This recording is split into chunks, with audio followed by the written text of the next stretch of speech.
This song has been rated R for ridiculously awesome. Viewer discretion advised. Romeo and Juliet, why you so stupid? You cannot be together for eternity. Why can't you get this through your head? If you continue on like this, then you will become dead. Why can't you see? You cannot be together, so just give it up already. You ready? Okay. Alright then, let's go. Alright, in the first act, we learned about the feud raging between the Capulets and the Montagues. A feud so old nobody remembers what started it, but still they fight on and on and on and on about it. The future, it seems, is very dark. But in that darkness, there lies a spark of light, of joy, and of course hope. That spark is who we meet, called Juliet and Romeo, who meet by chance, a meeting created by fate, a meeting that will help to end the debate between the Capulets and the Montagues. Now let us continue on to Act 2. Romeo and Juliet, why are you so stupid?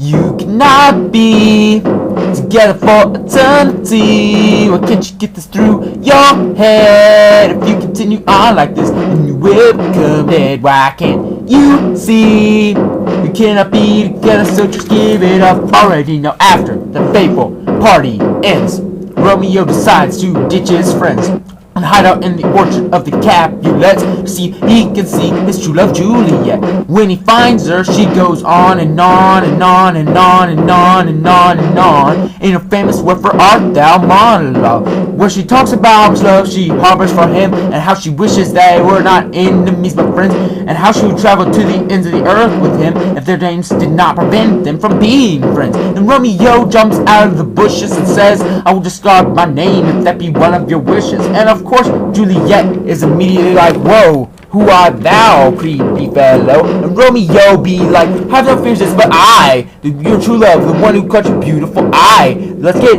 married tomorrow at the latest, cause baby, I wanna be with thou, cause thou art the greatest."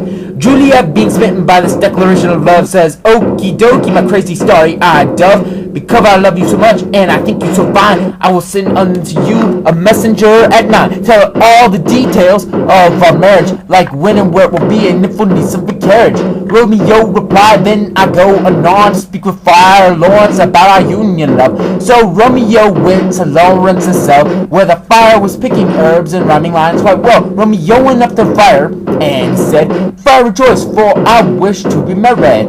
Friar replied, "Rosaline hath finally said yes. Jesus Christ, it's about time, now go and pick out a fancy vest." Rosaline, she had lost mine eye, for her beauty is not nearly as fine as the beauty of the new one who hath caught my eye.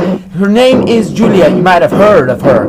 Her beauty is too great to be described in mere words. Father, I bid that you marry us soon, for within my heart rages a great love monsoon, which will destroy everything old and new, unless you make one out of us who are now two. Well, normally, I do not do stuff like this, but I see a chance to end the feud between Montagues and Capulets. So, go and get your bride and then come back, and I will then have you married in a flash. Romeo and Juliet, why are you so stupid?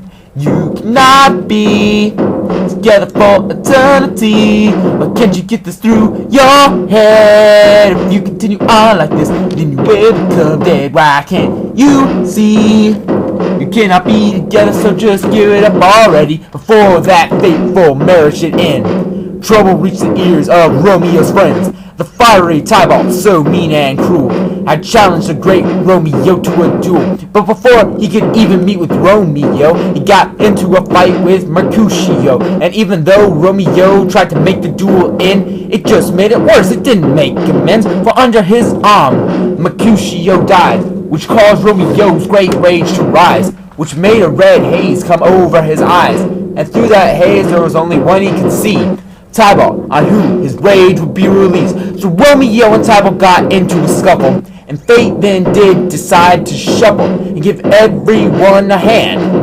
And the card it gave to Tybalt was labeled dead. Romeo, realizing what he had done, decided that it would be best to run which happened to be a good decision. For if the prince had found him then and there, then his punishment would have been banishment but death. So after hearing his sentence, Romeo said his goodbyes and left the land before the sun could rise. But fate had not taken its complete toll. But Juliet's father said that she should marry Paris on Thursday morn, 3 days before she'd be wed. Just 3 more. Romeo and Juliet, why you so stupid? You cannot be together for eternity. Why it's like it through your head? You continue on like this and you will become dead. Why can't you see? You cannot be together, so just give it up already. Oh fire, oh help me please. I'm getting down and begging you on my knees. My heart lies with Romeo, so Lawrence, please. I do not want to be married to Paris. And if thou canst come forth with a plan, then I shall take my life with my very own hand. For a life without Romeo is no life at all. Without him, I'd rather be dead as a doornail. Peace, child, calm your head. Out of my mind, I pulled a devious plan. Why don't we just fake your death and have Romeo come to the place where your grave is set and spirit you away to Mantua? Romeo and Juliet, why are you so stupid? You cannot be together for eternity. Why can't you get this through your head? You continue on like this and you will become dead. Why can't you see? You cannot be together, so just give it up already. Romeo, Juliet is dead. I went to her burial and saw everyone wept. No, this cannot be so. Oh, cruelest fate, why must thou torture my soul? In this situation, there's but one thing to do. Go to an apothecary and pay him a ducat or two.